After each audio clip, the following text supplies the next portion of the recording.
Do you want to do intros? Sure. I was going to say, I'm Jolie and I have dragons in my shirt. You do. Literally. Well, one dragon. I'm Emma and I don't have coronavirus. Oh, the world is ending. I know.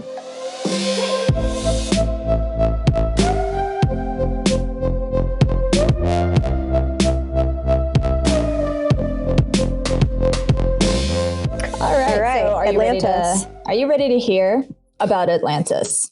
I'm ready. I'm ready. Are you sure? Because I have 8 pages of I'm so ready. Today's topic is basically Atlantis. A lot of people believe that it was like a real place that existed, sank into the ocean, and there have been like tons of people who have actually dedicated like millions of dollars to trying to find Atlantis, to like excavating old sites that belong to other cultures. Oh yeah, like we talked about last week, Heinrich Himmler, he did that. He's like, we're finding that I get into that a little bit more too. Yeah, cool. Yeah, because a lot of it is like kind of more insane than you would anticipate. Like you already expect it to be ridiculous, and then it just goes up a couple more levels every time. It's like a Matryoshka doll of stupidity. Every time you think you've gotten to like the smallest one, there's like one more tiny level. All right. So do you know anything about Atlantis? What do you know? What do you think you know? That it's like an island that disappeared, right? Or like a place that disappeared, and I don't really know. Isn't there like a resort in the Bahamas called Atlantis? Most people have no fucking clue. Yeah, and there's a resort in the Bahamas. There is. Right? It is. Yeah. It's beautiful. That is not what we're talking about today. I could tell you a lot about that resort, but I'm not going to. Yeah. So a lot of people believe 100% that Atlantis was an historical site of some catastrophe, which, based on the way the story is told, makes sense that people would misunderstand it to that degree.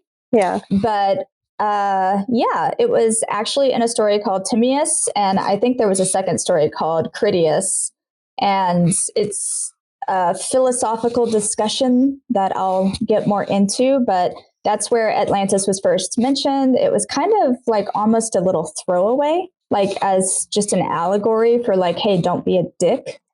But people got really fucking into it. Yeah. And they did silly things. Interesting. I'll tell you a little bit about Plato. Okay. Because most people know, like, at least that he's a Greek philosopher. Yeah. Plato was an Athenian philosopher during the classical period in ancient Greece. He was born in 428 or 427 BC or 424, 423 BC.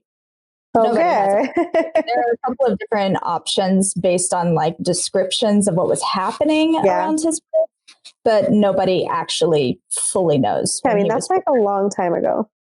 Yeah, nobody cares. He was born, it's fine, moving on. Yeah, whatever. It was a long time ago. Plato who? That's all I'm saying. He was born shortly after the beginning of the Peloponnesian War, which I will also get into later, but just remember that, Peloponnesian War. He studied directly under Socrates and was known to be passionate about education from early childhood on.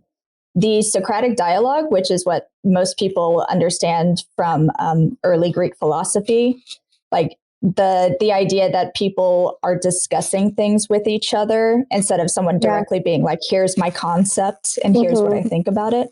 So that came from, or that was used before Plato, but was popularized by Plato. Like that's the stuff that people reference the most, even though other people did it before him. So the Socratic dialogue is the discussion of a moral or philosophical problem among 2 or more characters. And in a lot of them, the characters are real. So like his teacher, Socrates, will be talking to another person who actually existed.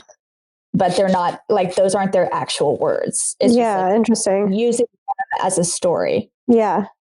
For like emphasis. And usually one of the people is kind of serving as the like gentle leader of like another person. So they'll kind of interrogate them in a very like kind way that slowly over time lets them know that they're wrong. Yeah. About whatever they're talking about. So he'll ask, like, Socrates would ask like a series of questions in these dialogues. And at the very end, it would be like, yeah, you're fucking stupid. Let me explain. Like in a much kinder way. Plato is highly influenced by Heraclitus and Parmenides. I actually don't know how to pronounce either of those. I am not Greek, obviously. Maybe it's like Parmenides. I watch Hercules all the time with my daughter. Well, then you know all of this shit. Honestly, like a lot of like some of that information is really solid. And it gives you like a baseline for understanding Greek in that movie. So yeah, right. It's a good movie. Yeah. I mean, media is important. Oh, totally. And it doesn't matter if it's like childish or whatever. It still gives you like a basis of understanding for like general concepts. For sure. Yeah. He was influenced by those guys specifically who moved from philosophy based on mythology to philosophy based on metaphysics. So that's like a big thing. Kind of less about talking like about what the gods did. Oh, I'm sorry. You're boring me. No, I'm kidding. I need like oxygen to my brain. My brain needs oxygen. Oh my God. I had a teacher in third grade who every time I yawned, and like this was always at the beginning of class, every time I yawned would like ream me. It's just like, but my brain it has nothing to do with you. I'm not doing it on purpose. You're just boring. No, I don't feel that way. I just need oxygen, okay? I'm totally down for it. You get all the oxygen you want. So yeah, he was influenced by philosophy based on metaphysics. So more about like, why are we here? What are we supposed to do here? What's our purpose in life? The fundamental nature of reality and existence. He is known actually for founding one of the earliest organized schools in Western civilization, which was called the Grove of Academus, and it operated until its destruction by a Roman general in 84 BC. So there's one more thing that's important to know, and then I'll get into some like really crazy shit that happened in ancient Greece. You get a little history lesson. So Republic, which most people have heard of, but not many people have read because it is fucking boring. I tried to read. Did you try reading it? Yeah. I genuinely did. And at the end, I was just like, I'll just read papers about the work. So I get like a general understanding because it's like a challenge. I kept being like, oh shit. Like looking up. Like when you read a couple pages. Yeah, you like read a couple pages and you're like, I don't know anything. Yeah. I didn't register any of that information. Okay, but in Republic, which is one of his most famous works of philosophy, he allows that poetry, specifically fables, should be used in limited quantity to educate the very young, and that those fables should be carefully composed for moral edification. So he was not all about the rhetoric, not all about the poetry. He was a very like cut and dry, this is what it is. He in just fact morals. He was basically like, if you're an adult, I shouldn't have to dress up the truth for you. Except that like he really fully hated poetry. Like to a degree that's a little weird. But apparently poets really hated philosophers. Poetry. I swear, I wrote that the fight between the poets and the philosophers was like a nerd fight. I'm sure it was like really intense for them, but you look at it and you're like, babies, you can just quit it because nobody cares. One of the most famous lines in the culminating sections of one of his most famous dialogues, which is Republic, announces that there is an old quarrel between philosophy and poetry, in support of which Plato quotes bits of several obscure but furious polemics, presumably directed by poets against philosophers. And one of them was that philosophers are a yelping bitch shrieking at her master and great in the empty eloquence of fools. Okay. Fucking throw it down. Burn. So yeah, burn. he was Plato was not gonna like dress up anything. He wasn't gonna make anything like fanciful. He was just gonna use like that kind of rhetoric when he absolutely needed it to make a point, and that's kind of important to know. So I said that he was born in the classic period of ancient Greece. So we're going to talk a little bit about that because that's some good background. Okay. So the Greek classical period saw the independence of Greece from the Persian Empire after a series of invasions that, while not successful, overran much of modern day Greece. So pretty much all of it had some occupation of the Persian Empire. And that was the main thing for quite a while. And because they had been occupying all of these places, they were kind of setting up like sock puppet government officials. So they'd find someone. What does that mean? It's the idea that like you would invade some place and then you would pick their leader. Okay. Or their government official. You're like, you're going to do what I want you to do. So I'm going to hire you to do this. Totally. Just like some random person to like do whatever they want.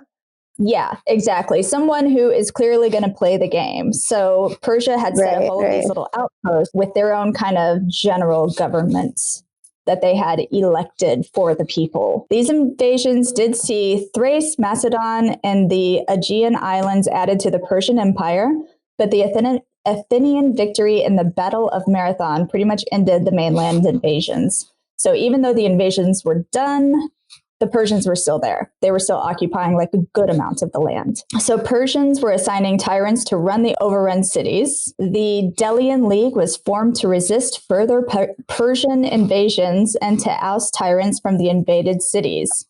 So a lot of people were involved in that, a lot of places, but the two that you really want to hear about are the Athens, and essentially like the land where Spartans were, which I think it's called Lacedonia.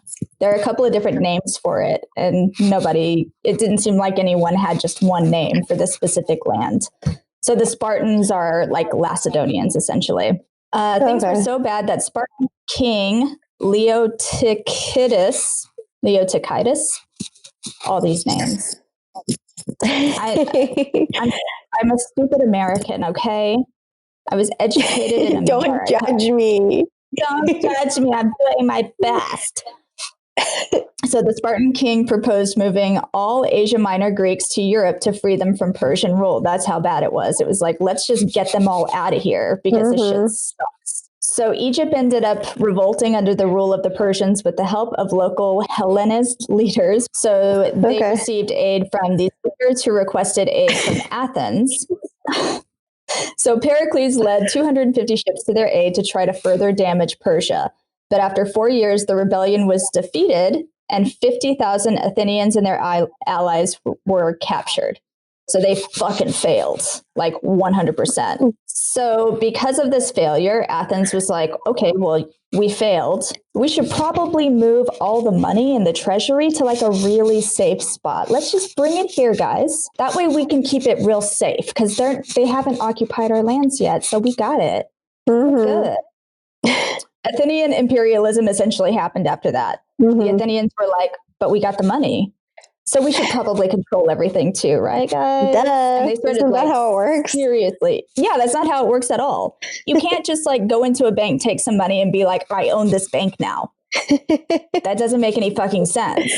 But that's what they did. They took the treasury and they were like, well, we own everything now. Athens' excesses caused a series of revolts among several cities that were allied against the Persian Empire, but all of them were quickly extinguished. So Athens had like a really intense, like they had already lost so many people in that initial Persian revolt in Egypt, but they still had a really solid military base that they were pulling from. Pericles, an Athenian general, began a policy of establishing colonies tied to Athens, which served as garrisons to maintain control of territory. So whatever the Persians were doing, they started doing, like immediately. Nobody appreciated this shit. It's not Doesn't seem like I would. No, it's not. So the Peloponnesian War began in 431 BC as a response to the Athenians blockading the island of Aegina, which looks like Aegina. So I have to like keep myself from being a 12-year-old. They said it, China. So yeah, the Athenians sent a giant blockade to the island of Aegina. By sending a lot of people who were either too old or too young to serve in the war. So people were like, oh, fuck that. So they continued to kind of do this with other cities, and they ended up taking control of the whole country except Thebes. So Thebes was the only thing that the resistors had a hold of. The defeat and the revolt against Lesbos, which is another one that I have to keep myself from being like... Lesbos and Aegina. So the defeat there prompted Athens to make an example of the people, and they ordered the death of the entire male population, but they rescinded this order and only killed the 1,000 like ringleaders of the revolt. They were like, oh, we'll do you a solid, because that does seem like an overreaction on our part. We'll only kill like 1,000 of you. After that happened, all of the land there was redistributed to Athenian like nobles or shareholders, I think is what they called them. Yeah. There was another land treated similarly, Milos, a small island.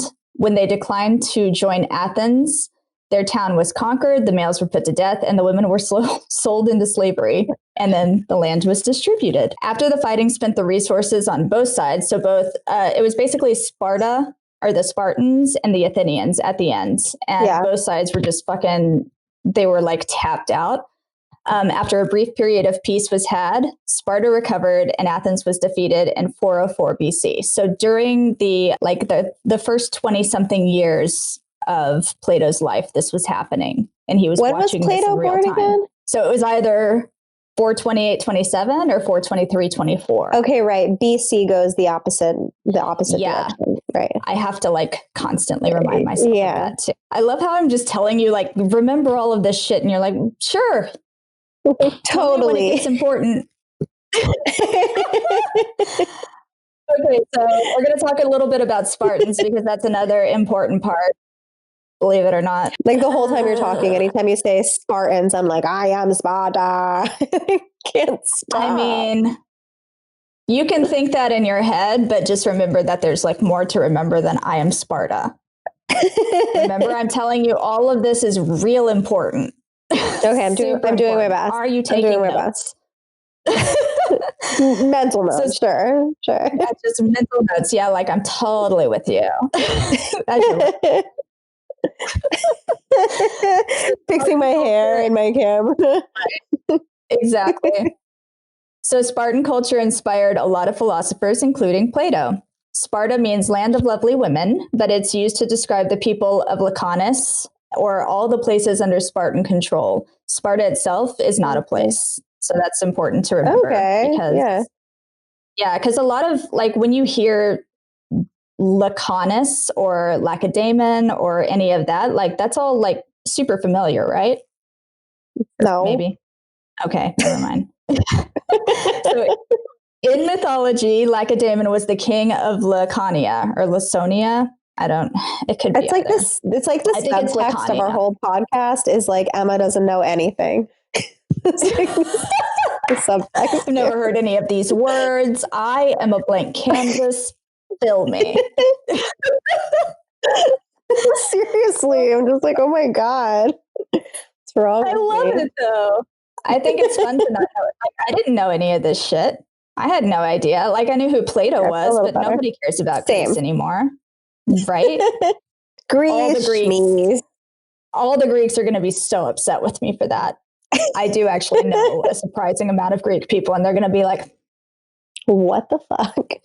Now listen, Greek culture inspired everything in America, because that is a thing that they, like, every Greek friend that I have says, and they'll tell me really what it inspired. And I'm like, cool, dude. Yeah. Sure. I can't think of anything right off the top of my head, but like, it's I like dolmas fucking thing. I love dolmas. Yeah. Oh my God. Good. Well, they brought that. Something that I do know is that I like dolmas. So embarrassing. Oh my God. All right. So anyway, so in mythology, Lacedaemon was the king of Laconia, the son of Zeus by the nymph Tegete. spaghetti. Spaghetti. He married Sparta, the daughter of Eurotas. He named the country after himself and the people after his wife. So that is the mythology behind the Spartans. Macedonian tribes from the north marched into what became Laconis, subjugated local tribes, and settled the area around the late Bronze Age. They were called Dorians by those they conquered, and there's like mixed reasons on why they called them Dorians. Some of it is like there are like, I was about to say vintage papers, but that is not like ancient scrolls, or there was some sort of like words on a thing that mentioned the name like Dorian or like whatever version like a piece of Dorian of it was. Stone. Yeah, something like that.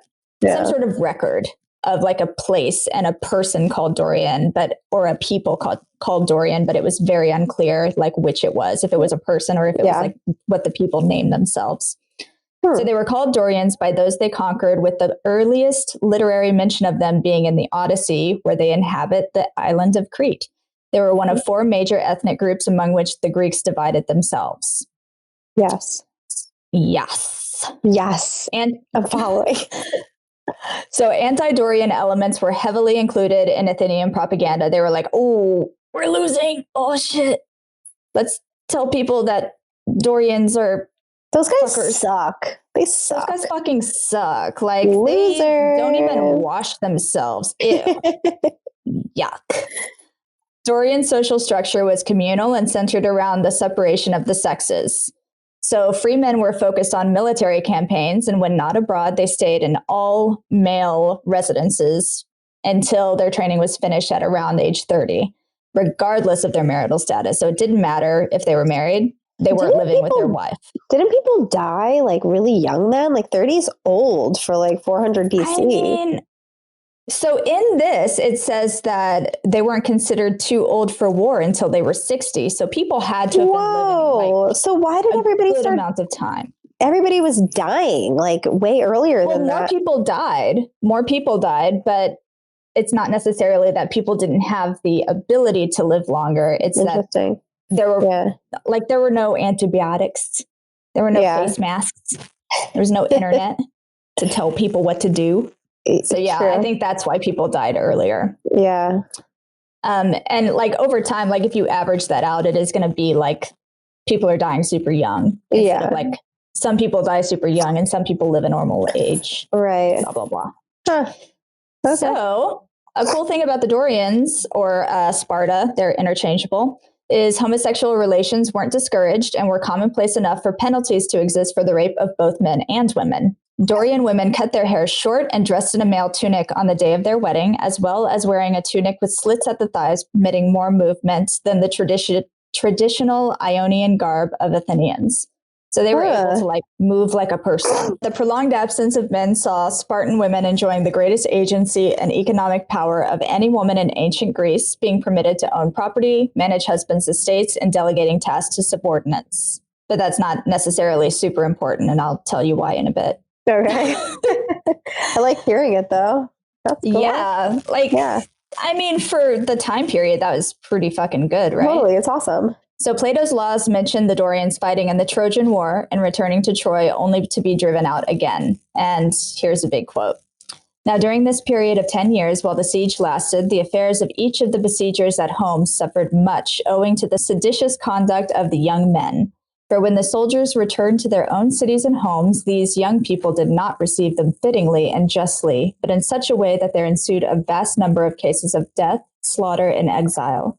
So they, being again driven out, migrated by sea, and because Dorius was the man who banded together the exiles, they got the name of Dorians instead of, it looks like Achaeans. Achaeans? I'm just going to say Achaeans. Achaeans, yeah, that makes more sense and doesn't sound as weird. But as to all the events that follow this, you, Lacedaemons, relate them all fully in your traditions. So he said that, like, that to me sounds like it makes sense based on the other evidence that people actually have, but who the fuck knows?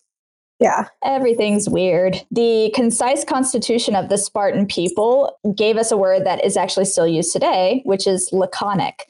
And that means a phrase that is brief and succinct, in direct opposition to the super flowery and like very dramatic way that Athenians conducted themselves. Yeah. What's a good example of a word like that? A good example of a kind of laconic saying might be like, eat, drink, and be merry. Okay. Live, laugh, love.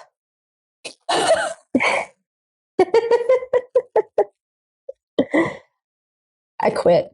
Crazy, sexy, beautiful. Oh my God. Yes. All of the above. And also you're fired.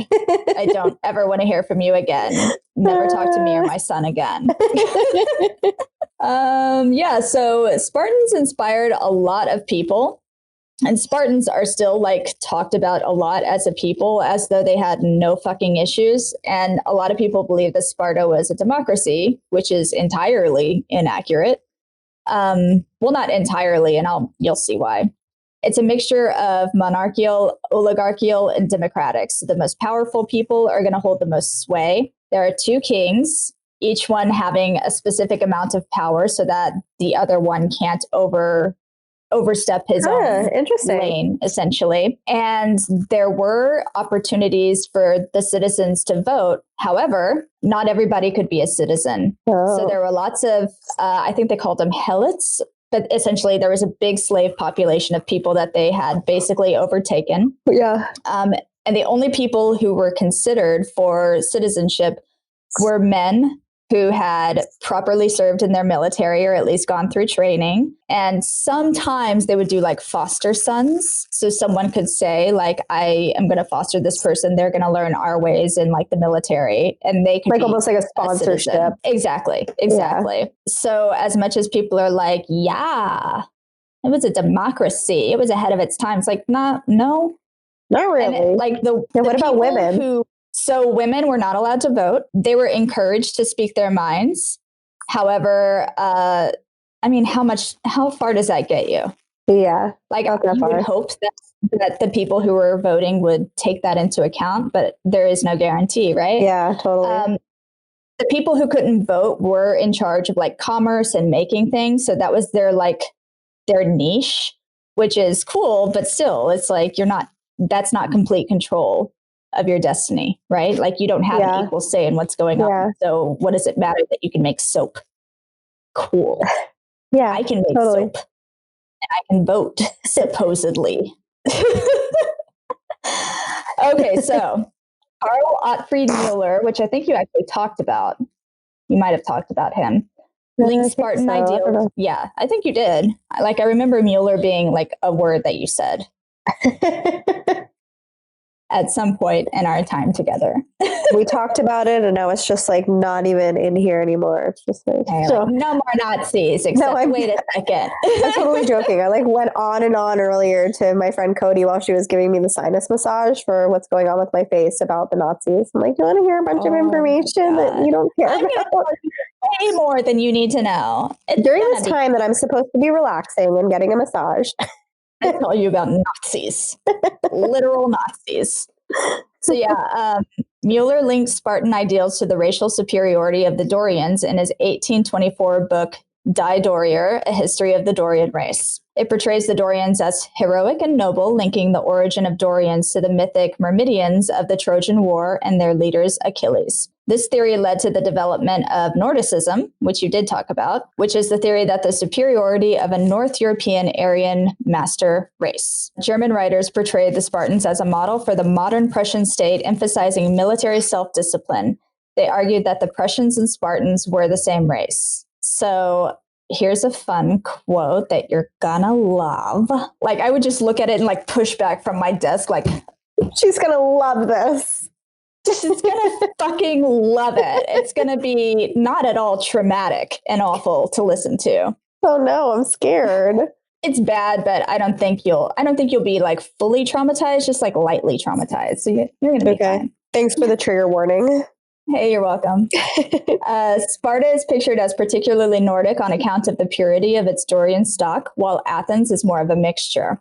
Sparta thus exhibited the military efficiency, the thorough organization, and the patriotic sacrifice of the individual to the state characteristic of Nordics everywhere, and exemplified in modern Prussia, while Athens exhibited the intellectual brilliancy, the instability, the extreme individualism, and the tendency to treason and conspiracy so characteristic of populations having a large Mediterranean element. Okay, so they were like brown and we don't like them. We do not like brown. We do not stand a brown. So I wrote, Awful. Nazis took this bullshit and ran with it. Adolf Hitler praised the Spartans, recommending in 1928 that Germany should imitate them by limiting the number allowed to live. Are you ready for another fun quote? Sure. No, I'm leaving. The Spartans were once capable of such a wise measure. The subjugation of 350,000 Helots by 6,000 Spartans was only possible because of the racial superiority of the Spartans. He suggested the Spartans had created the first racialist state, which is bullshit. Entirely bullshit. All of Greece was just like a mixed bag. When Adolf Hitler was thinking of this, he was thinking of 6,000 perfectly fucking white bodies, like Caucasian ass motherfuckers, and like 350,000. Yeah, like he does not understand what people looked like. So he's just like, the Dorians were the white people because they came from the north.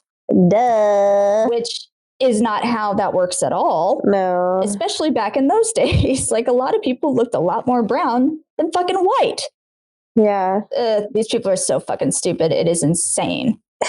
So after the invasion of the USSR, Hitler wanted slaves to be treated like the Helots.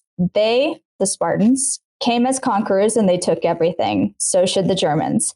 An officer said the Germans would have to assume the position of the Spartiates while the Russians were Helots. And I, at this point, I wrote, I'm starting to believe that everything I research is 6 degrees of Adolf Hitler. Because like 100% that way, right? Like. Yeah, it is 100% that way. I told you about Plato. I told you about the Peloponnesian War. And I told you about Spartans. And all of that shit is going to make sense when it comes to Plato's Timaeus and Critias. I promise you. Okay.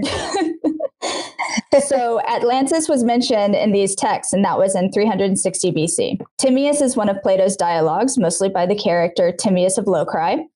Locri? Who knows? It's essentially an existential speculation about a creator, the universe, humans, and the physical world. Like God? Yeah, kind of. He calls him the carpenter. Okay. So it's like a god figure, but there are like demigods as well. It's not like a singular god situation. I get that. Also in the dialogue are Socrates, Hermocrates, and Critias. And Critias had the follow-up dialogue that actually talked about Atlantis. And I wrote, man, it's a fucking dry read.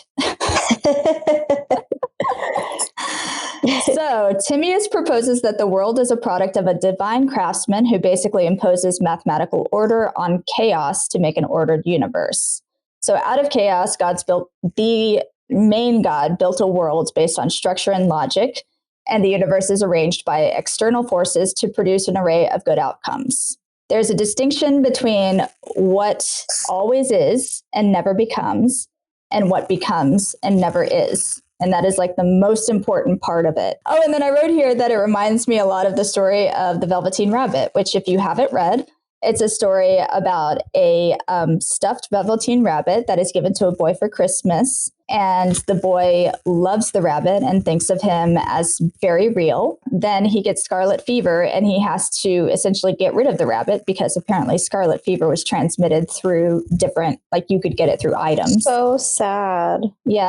Really sad, but the Velveteen Rabbit becomes real at the end because we just got the like the whole box set of books. My stepmom bought it for my son, for Mateo. I love it. Yeah, I know. It's one of my favorites. Yeah, I haven't read them to him yet, obviously, but I weep while I read it. It's awful. It's disgusting. Like snotting, like that's just so beautiful. And Ripley's like, I'm bored. Yeah, there's also like another book that goes along with the Velveteen Rabbit that's like figure it, but it's like the Zen of the Velveteen Rabbit. It definitely seems to be inspired by Plato's The Republic and its questioning of what is real, the variance on what is real in the world, i.e. the boy is more real to the rest of the world than the rabbit, but the rabbit is real to the boy, and how the rabbit becomes real The rabbit is also an imperfect model of a real thing, just as Plato states in Timaeus that man is an imperfect model of a true and perfect universal matter.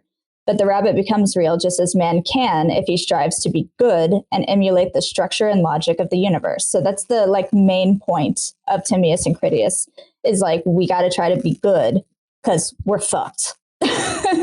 We're already made from like imperfect universal matter. So if we really like lean into our imperfections, we're going to be entirely fucked instead of like just a little fucked. Mm-hmm. In Plato's Thetius, I can't, who knows? A character of Socrates, something like that. A character of Socrates says, of all things, a human is the measure of the things which are and things which are not, which basically means human perception is what decides if something is real. This is similar to how the skin horse in the Velveteen Rabbit states, when a child loves you for a long, long time, then you become real. Mm-hmm. This book is one of my favorites. I know, it's so sweet. Yeah. Well, now's as good a time as any to say that I fell down a literal rabbit hole, and now so have you. Right? All right. So obviously the craftsman has always been, and the universe and humans have become. So if a thing is tangible, visible, or embodied, it has become. Anything that has become has been caused to become by an external force, ergo God. And there's a reason that all this happened, obviously. Yeah. The model of the universe is beautiful, therefore good, therefore created by the goodest of all, which is the craftsman. So because the universe is good, God has to be good. And sure. I wrote, Jesus Christ, this is some ridiculously simplistic and naive bullshit. Right? Like, sure, okay. So the ordered universe serves as a model for humans to emulate and understand, and providing they do that, their souls will be restored to a state of excellence that was lost when they entered said meat sack. Like, you're born imperfect, you're going to die imperfect. Yeah, like this is a meat sack because we have like the universal understanding in our souls. Yeah, so there's all of that shit. And just so you're aware, there is a separate discourse on how women and animals were made. So okay. I wrote fun times at the patriarchal nonsense bullshit parade. Okay, so there's all of this at the beginning, and then towards the end, Socrates muses about whether or not a perfect society has ever existed. And Critias mentions a historical tale that places ancient Athens as that perfect society and describes Atlantis, the antagonist of the tale, as its antithesis. Which is interesting considering how people warped that around. Yeah, I didn't realize that was like Heathenville. I thought it was like... So they weren't Heathenville. They were incredibly successful. They were rich. It was essentially a utopian society, but basically they got too big for their britches and got kind of warlike, started taking things over. Yeah. And the gods were like, fuck you, and then cut them off. Okay. They're like, fuck you, delete my number, block. So in this, Critias even teased the tale's lack of validity, saying his protagonist, Critias, had heard the story from his grandfather, who heard it in his youth from another guy, Thermocrates, who had the story passed down to him from Solon, who was an actual general in Athens. And this was like forever ago. And Solon had been told by an anonymous Egyptian priest. So it's like, yeah, I heard like my friend had a cousin who had like a brother who like did this one thing. It's like already you have too many steps of information. Right. Like it's clearly not true. I wrote, this is the equivalent of based on a true story, where it's like some of it might be factual or like based on something, but that doesn't mean that any of it is like actually how it's written. For sure. So Critias claims to quote Solon, who according to historical accounts actually did visit Egypt between 590 and 580 BC, but I couldn't find any evidence that he claimed to translate the Egyptian records of Atlantis. And nobody can. In fact, there is very little of his actual writing left. So Atlantis was described as technologically advanced utopia, about as big, or some translations kind of changed that to mean mighty instead of like big as Libya and Asia Minor put together. So it's either the size of a fucking continent, or like it's that big, or it's like they're just real powerful. Yeah, they're like a small place, but they're like super dope. Yeah, so it does actually say that it's better described as like looking like a continent, but I feel like if you're on any island, kind of looks like a continent. Yeah, totally. Well, a Your eyes only continent go is so like far. big. It seems big to have like an idea of all of the people who are there. So it also says it's located at the Pillars of Hercules, which are the Straits of Gibraltar. That's difficult for me to say.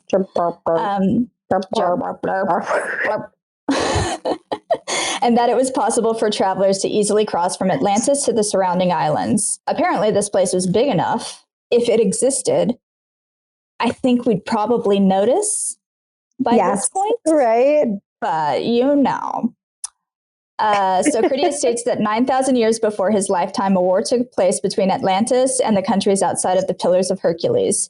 The Atlanteans conquered parts of Libya as far as Egypt and the European continent as far as Tyrrhenia, which is central Italy at this point, and had enslaved all who lived there. The ancient Athenians led an alliance of resistors against Atlantis, and even as the alliance disintegrated, they prevailed and liberated the occupied lands. I wrote that it sounds like a baseball movie where the plucky outsiders who struggle to learn and really become a cohesive team finally win against the evil other team from out of town. Because that is 100% what it is. It's like a underdog story. Totally.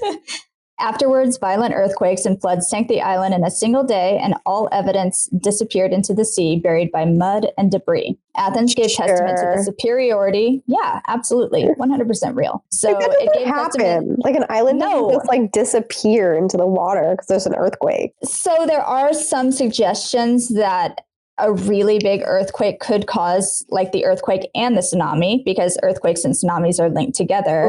And that could potentially like mostly flood a place that size, or like at least do a lot of damage. And like, I think if you think of the word flood, you don't necessarily always think of like the thing sinking into the sea, never to be found. Most of the time you just think, oh, well, shit's fucked up. Nobody can reasonably live there. Right. You know, Athens gave testament to the superiority of the embodiment of an ideal state. Atlantis was too big for its britches, so the gods took him down a peg.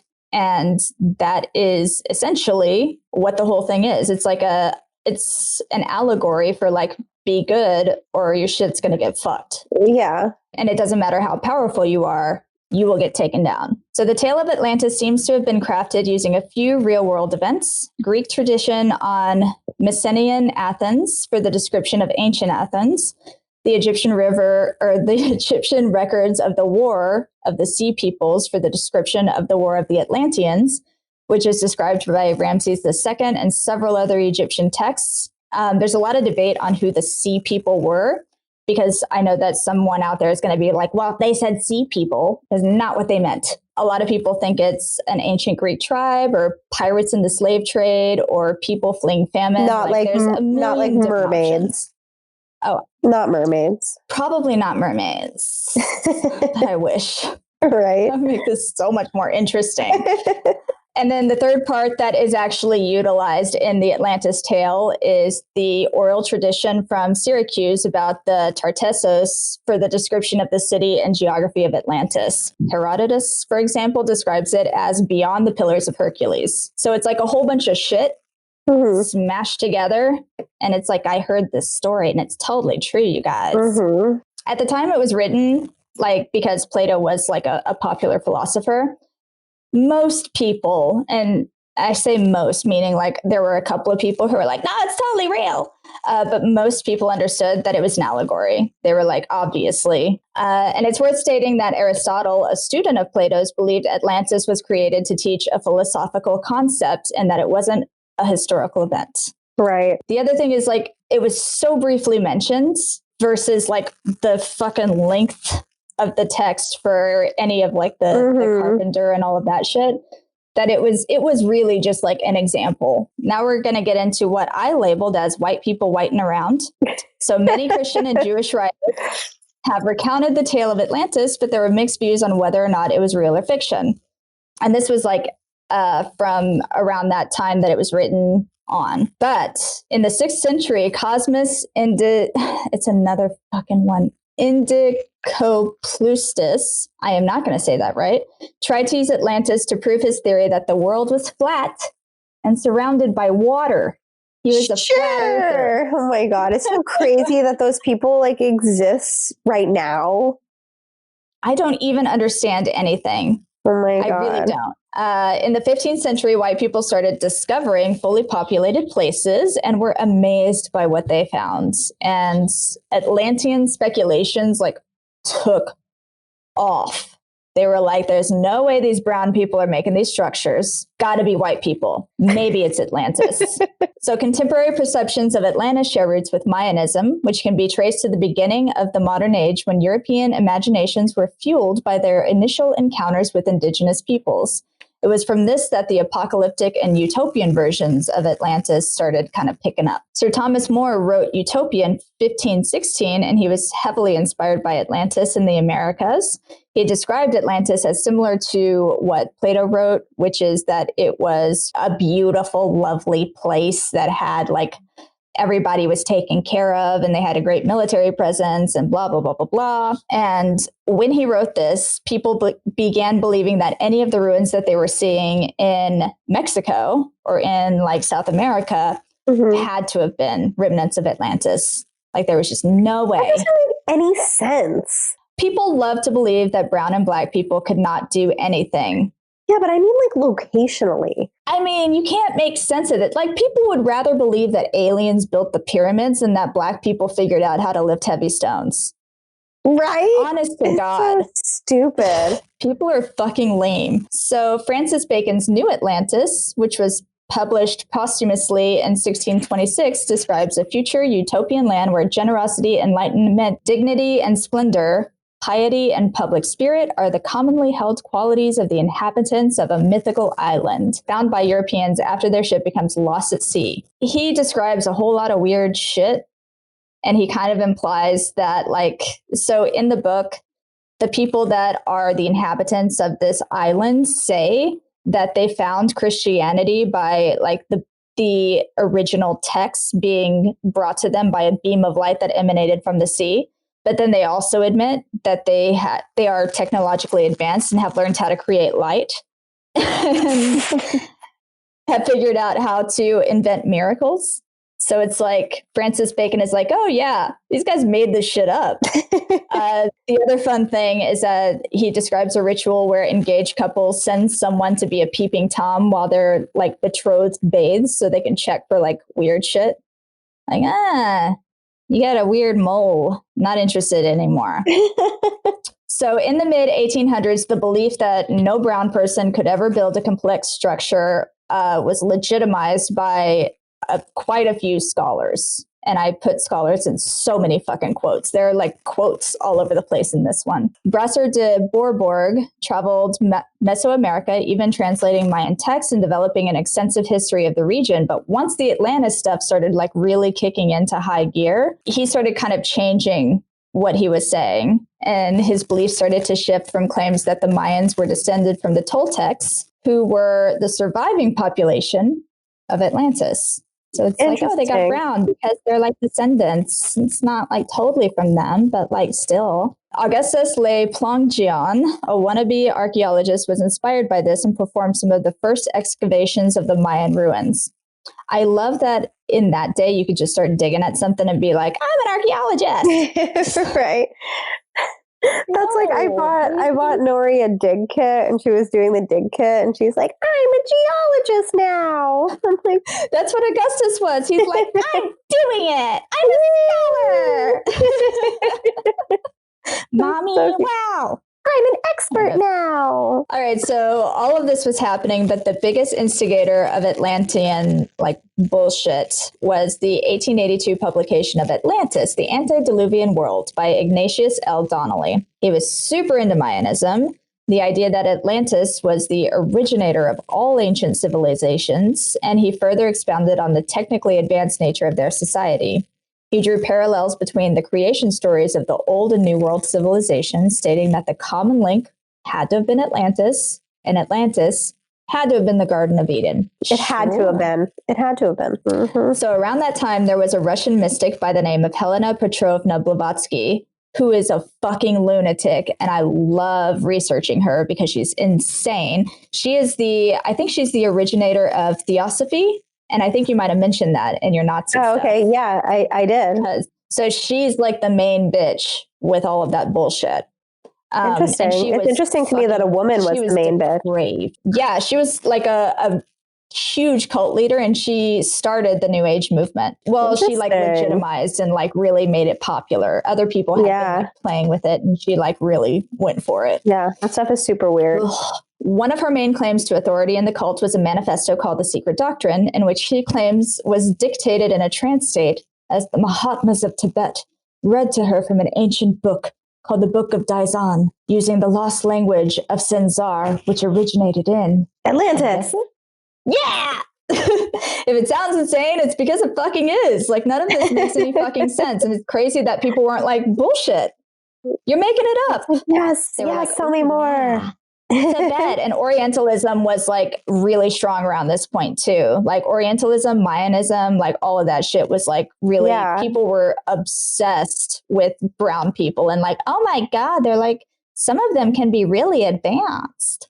I fucking hate people. Also, she had a history of lying to make money and took full advantage of Orientalism. Like she really leaned in hard to it. She didn't start with it, but she certainly finished with it. Anyway, she states that there was a racial evolution with Atlanteans being the fourth on the step and Aryans being the most recent form. She states that Atlantis reached its peak around 900,000 to 1 million years ago, which is not possible biologically. A million years ago. I just don't get it. If they're like acknowledging that it's like all brown people, why do they think Aryans had anything to do with it? Oh, I get into that. Okay. It gets real fucking weird.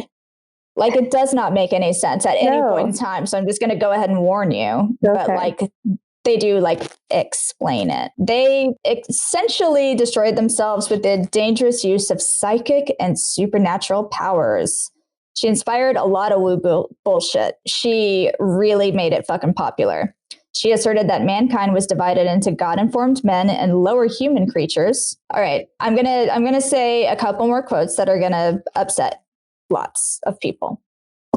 Trigger warning. She said, the intellectual difference between the Aryan and other civilized nations and such savages as the South Sea Islanders is inexplicable on any other ground. No amount of culture nor generations of training amid civilization could raise such human specimens as the Bushmen, the Vedas of Ceylon, and some African tribes to the same intellectual level as the Aryans, the Semites, and the Turanians. The sacred spark is missing in them, and it is they who are the only inferior races on the globe. One more really upsetting quote from her. Thus will mankind, race after race, perform its appointed cycle pilgrimage. Climates will and have already begun to change, each tropical year after the other, dropping one sub-race, but only to beget another higher race on the ascending cycle, while a series of other less favored groups, the failures of nature, will, like some individual men, vanish from the human family without even leaving a trace behind. I wrote, she's a real see you next Tuesday. Uh-huh. So historian Michael Maris wrote that her book's racial ideas helped to foster anti-Semitism in Germany during World War II, because duh. But also, just so you know, she plagiarized everything she ever wrote, so she couldn't even get original with her racism. Like, none of this was hers. Who was she plagiarizing from? A lot of different, like, a bunch of other assholes. Like, bullshits. Yeah. She basically just like had the face to make it like look legitimate. She was an entertainer first and foremost, I think. Yeah. So the Atlantis revival coincided with the creation polygenesis, one of the fundamental assumptions that really kind of drive scientific racism. And I put that in so many quotes, like so many fucking quotes. It's kind of like the idea of eugenics. Like the idea that the size of your head tells you whether or not you're Aryan. Yeah. And that tells you whether or not you're an intelligent person. Polygenists divided humans into separate biological species or races that originated and evolved independently. Edgar Cayce was another occultist who claimed to have psychic and channeling abilities. He claimed that many of the people he performed readings for were reincarnated Atlanteans, and that by tapping into their collective unconscious, he not only was able to see and give detailed descriptions of Atlantis, but also to read the Akashic records, which is a compendium of all human events. All of them. Said all of them. And it's like made of pure light, which if you remember, the people in, New Atlantis said that they could create light. So it's kind of interesting that then light became like a part of like a novel portion of their religious beliefs. Yeah, a lot of the terms for like all of this shit are based off of Sanskrit, which I don't know if you realize this, but Sanskrit, brown people. Yeah. It's fucking nonsense. It's is nonsense. It is. So a lot of people believe Edgar Cayce's like premonitions were true, and they do like mental gymnastics to try to be like, no, but what he said was this, and this happened. Like it wasn't on this date, and it didn't quite happen the way that he said it would, but what like he wouldn't understand. He said that Atlantis would rise again in the 1960s, and that there is a hall of records beneath the Sphinx in Egypt. Maybe he meant 2060. He's right. He's like 100 years old. It's fine. Yeah, not yet. Soon. 40 years. We'll see. So in 1909, George Lanz von Leibniz wrote about the belief that prophesied the resurgence of a lost Aryan civilization of Nordic godmen. And this is another thing that you did talk about. This myth was in a magazine called Ostara. So it was given supposedly to a young Adolf Hitler. In the issue, supermasculine Aryan men defended scantily clad blonde women from scary ape men. I guess Adolf Hitler was not able to understand fact and fiction and was just like, this is the real thing. So what I thought was really interesting is that the only historical Aryans have been Indo-Iranian people. And if you look at pictures of Aryans, they are fucking brown. Like, what the fuck? Like, they look like they're Indians, like Indians, not like Native Americans. It's all just so stupid. And like, it actually, like now reading all this, like it really bothers me that people still believe in Atlantis. Like, it really fucking bugs me. Yeah. Like, I'm going to have to like let it go at some point, but like, it just makes me want to be like, do you know? Oh my God. So in Lanz's 1905 book, The Theozoology, or the Science of Sodom's Apelings and God's Electrons, he incorporated Hindu mythology, which is a common feature of German theosophical texts of the time, which claim that somewhere in India and Tibet were hidden societies of ancient Atlanteans or secret masters. Because why the fuck not? All right. So the possible connection to India and Tibet was a particular obsession for Heinrich Himmler, the ruthless head of the SS and Gestapo police. Himmler spent a decade on a semi-mystical project, a fucking decade. Yeah, this guy was so super woo. Someone should have sat him down and been like, spending a lot of money on this. Ground yourself. Sure? Ground yourself, man. You need to like maybe just take like a little hiatus, reinvigorate yourself. He like really went hard on this stuff, and then like all the astrology stuff that I had talked about. Like that guy, he was like, he is a fucking lunatic out there. He is. He's a lunatic.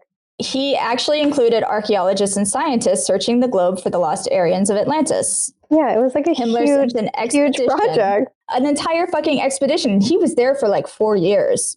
In 1938, he sent an expedition to Tibet, to the Himalayas, to try to find a reason for why similar looking objects were in like different parts of the world, which is like, people are just fucking dumb. Like, we all make up the same shit. He kind of got with this guy named Herman Wirth, who is a contemporary scholar of ancient religions. And I put that in quotes too, because I'm putting all of this bullshit in quotes. Scholar. Scholar. I'm a scholar. Wirth proposed that survivors of sinking Atlantis fled to high places, such as Tibet, and there were a couple of other options that they thought of.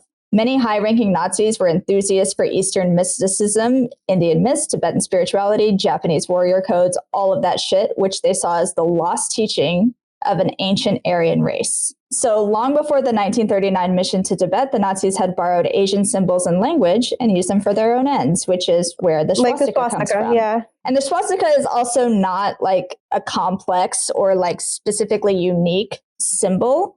They just kind of took it and ran. We like this. And this is a nice looking shape.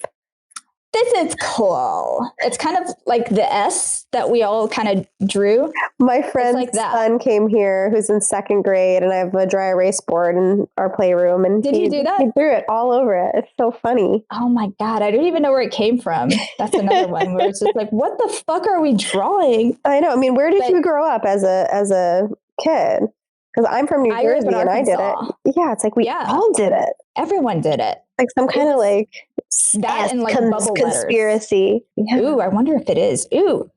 Right? Maybe I don't want to know. Well, it is like you draw like the Nazi bullshit. You draw like the 3 lines, and the other 3 lines below. So that's like 6, and then maybe it's like the double 666. God, I hope so. Freaked out. That would be better than that would be better than Nazis. Yeah, who knows? Which is like my original concern. So the word Aryan comes from the Sanskrit word Arya, meaning noble. In the Vedas, the most ancient Hindu scriptures, the term describes a race of light-skinned people from Central Asia who conquered and subjugated the darker-skinned or Dravidian peoples of the Indian subcontinent. I don't think they understand that light-skinned, when you're very dark, like they definitely didn't have blue eyes. Right. I mean, maybe they did. I don't know. Maybe they did. What do I know? It was very unlikely that they had blue eyes. Yeah. Super unlikely. So Ernst Schaeffer wanted entry into Tibet, and he told the leadership, like, look, we share a symbol. And Tibet was like, oh, okay, cool. And then they were like, oh, shit, nah. But becoming convinced that Tibetans were survivors of Atlantis really like solidified Himmler's views on it. He was like, the Aryan master race is weak, and it's because of interbreeding, and we need to purify and get it under control. Yeah. There's a really interesting story also about Tiwanaku in Bolivia. And this is another place that they thought the Aryan race escaped to after the flood of Atlantis. Spanish conquistadors encountered and marveled the ruins at this Bolivian site.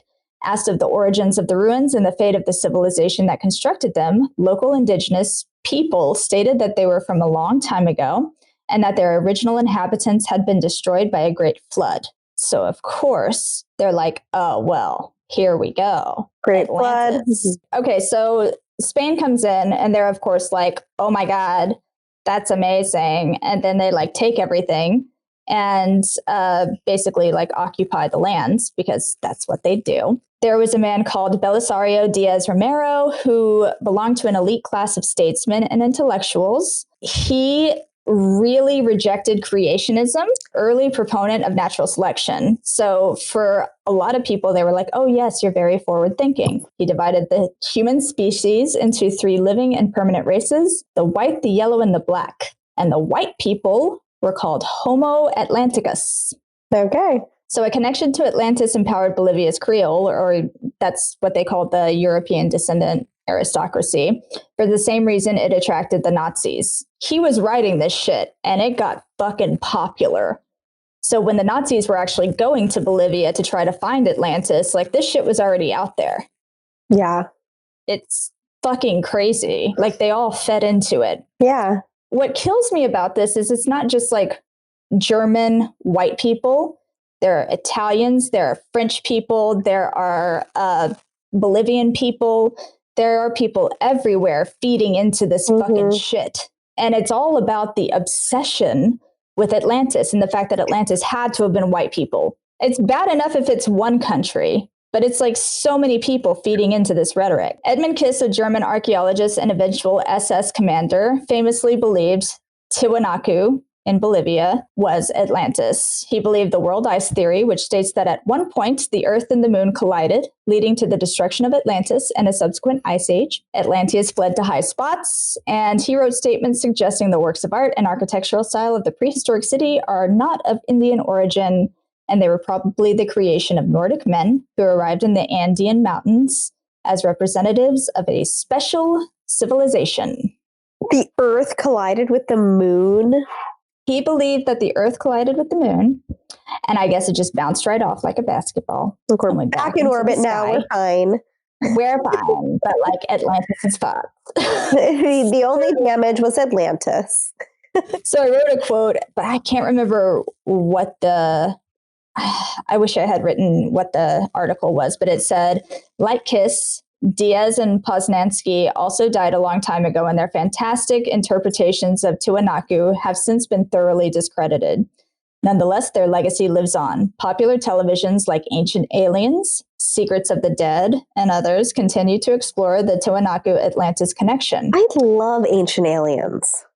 I know, but you I feel like you watch Ancient Aliens like, oh, this is nuts. Yeah, I'm not like this. Not like, oh, this is true. There's a conspiracy to keep Atlantis from us.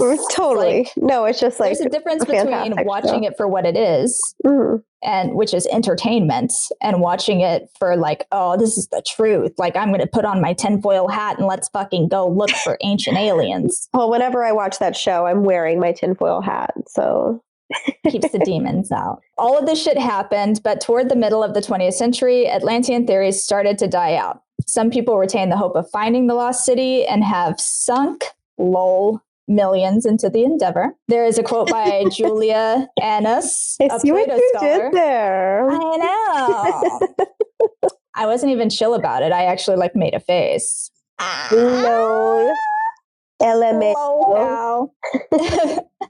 So Julia Annis, who is a Plato scholar and professor of philosophy at University of Arizona, says the continuing industry of discovering Atlantis illustrates the dangers of reading Plato, for he is clearly using what has become a standard device of fiction, stressing the oh my God. You got this. Historicity of an event. God, that was hard to say. You did it. It was good. And the discovery of hitherto unknown authorities as an indication that what follows is fiction. So she's basically saying, like, he did this to make it real obvious to everybody that none of this shit happened. Yeah. Like, he had to be like, no, this was real. This was super real. This was so real. Let me tell you how it's real. And then he told you something that wasn't real, which is what people do all the fucking time. And we don't go like looking for Atlantis because they say that. Yeah. The idea is that we should use the story to examine our ideas of government and power.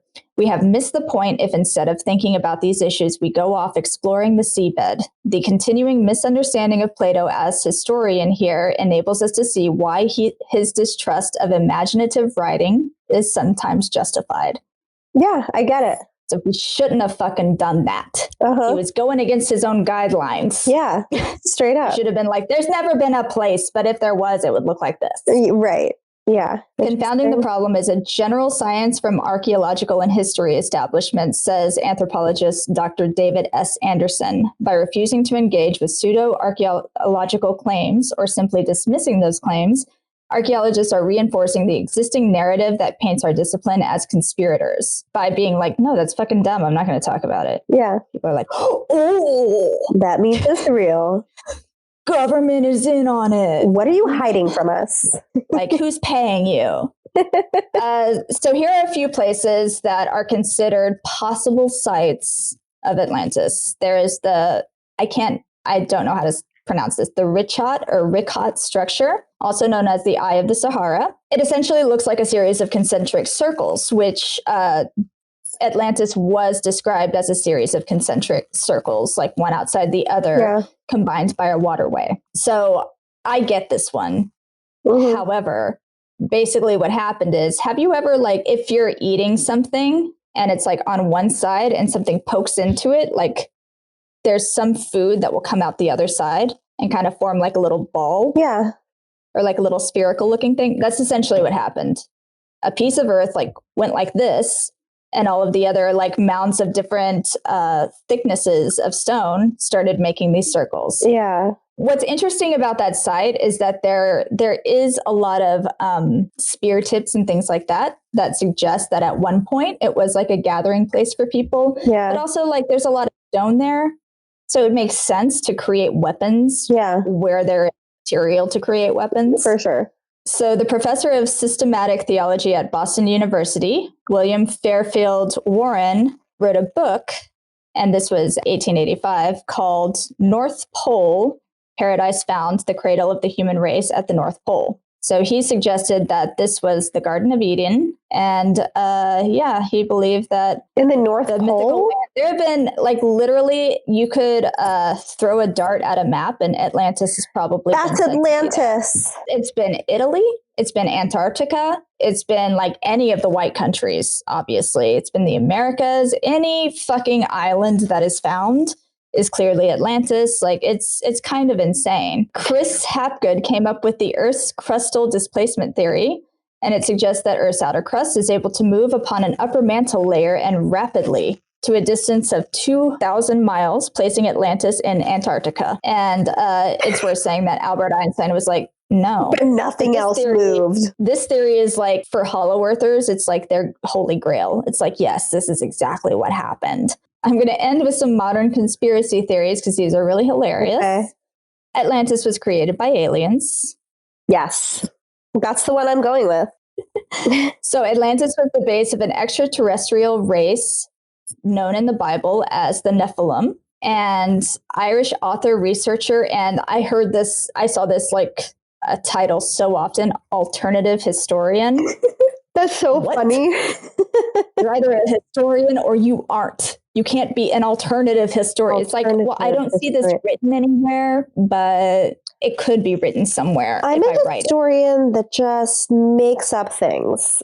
And I'm an alternative historian. It's like alternative facts. No, babe, those are not facts at all. So he said, I don't even think I said his name, Michael Sarian. He said that aliens had been pursued here from elsewhere in the universe, and they started doing experiments on humans and started like procreating with them, and then they were killed by other aliens. So, yeah. All right. Sounds about right. Another one is that Hitler did not kill himself, but that he escaped to Atlantis. Sure. Yeah, that tracks. That makes definitely sense. Like, how would he have gotten there? Like, how would that have happened? He was like locked in a bunker, wasn't he? He can't even fucking find the place. And he's just like, well, we found it, obviously. I escaped to it. It's in Atlantis. I love this one. Atlantis is the Bermuda Triangle. While the ruined temples now play host to multitudinous underwater creatures, the great Atlantean fire crystals that once provided so much of the tremendous power and energy that was found in Atlantis still exists. What, and they're like sucking airplanes into the ocean? Crystals? Who the fuck mentioned fire crystals? Like, I feel like it's Helena Blavatsky. I feel like that's where all this bullshit comes from. She's just like, she looks around, she's like, there's a crystal. Crystals! And they're fire! Fire! I'm seeing it! The Mahatmas of Tibet are telling me currently that I need $20 more to continue. Another one was the pyramids of Giza were built by Atlanteans because Black and brown people can't do anything. But recently, 2 idiot German tourists were caught not only vandalizing the Great Pyramid, but taking part of it. Recently? Yeah. This was like in 2000, I think it was in 2014, 2016, like somewhere around that period of time. Yeah. And they were, of course, jailed. Yeah. Because you can't fucking do that. No. Oh my God. So the Egyptian connection has led some people to believe that the Atlanteans were actually extraterrestrials whose wisdom and technology enabled the ancient Egyptians to build their Great Pyramids. Yeah. Because they're like, brown people don't know how to do anything. It has to be an alien. Yeah. Absolutely. Either like really, really great white people or aliens. Yeah, that's it. Only options. Others have suggested that Atlantis is an alien world within the center of a hollow earth, and that former extraterrestrials who live in the world sometimes venture to abduct and study human beings. But they live in the center of our earth, because our earth is hollow. Yeah.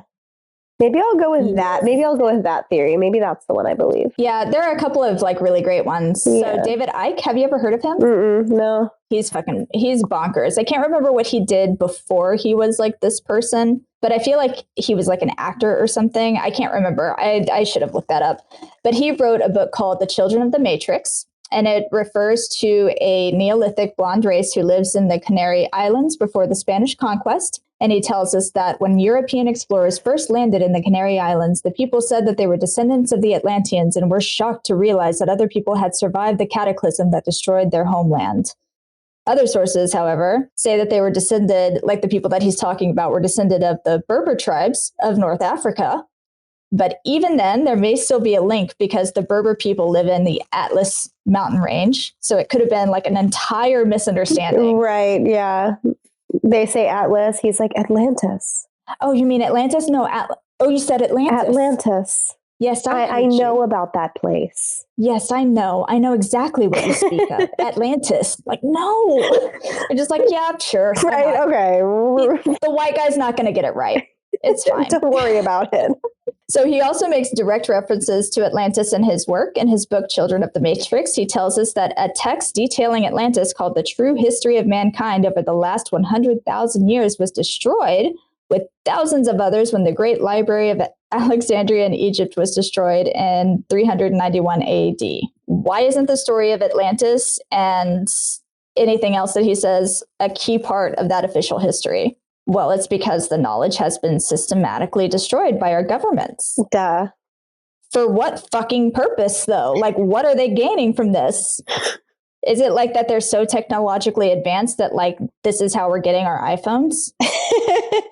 Maybe that's it. All of this shit, it's just like if Plato was here, he'd be like, you guys missed my point.